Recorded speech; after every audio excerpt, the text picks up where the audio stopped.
It's a reawakening, you know, a recognition that they are alive and that they need to make the most of living every day.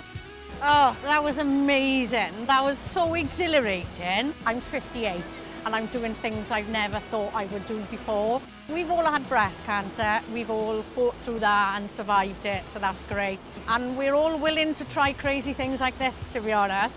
The sense of achievement is brilliant, so we just feel so good after we've done it. It's just things ticking off the bucket list. The Outdoor Partnership is a national charity. We focus on opening the doors to the outdoors. We recognise which groups are maybe not accessing the outdoors, and we try to then overcome the barriers to helping them access the outdoors.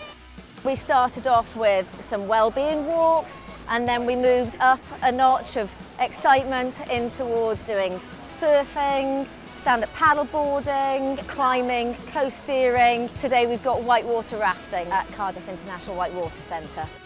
I feel ever so grateful to be able to do this. I've always been an outdoor person, and that's what's kept me passionate and positive throughout this journey. It's freedom, freedom of expression, it's positive for the mental health, and having the opportunity to do something that gives you so much exhilaration and adrenaline and positiveness. I can't explain how much it means to me. It's not about dwelling on the negatives. It's about just going out and being wild women, exploring something new. It's a pretty beautiful group to be involved in. There's just an eagerness to embrace opportunities and have fun, make the most of life. And these activities really do, I think, give you that opportunity to feel alive and to be grateful for the chance we've got. That's the exact spot where we had the dunk-in.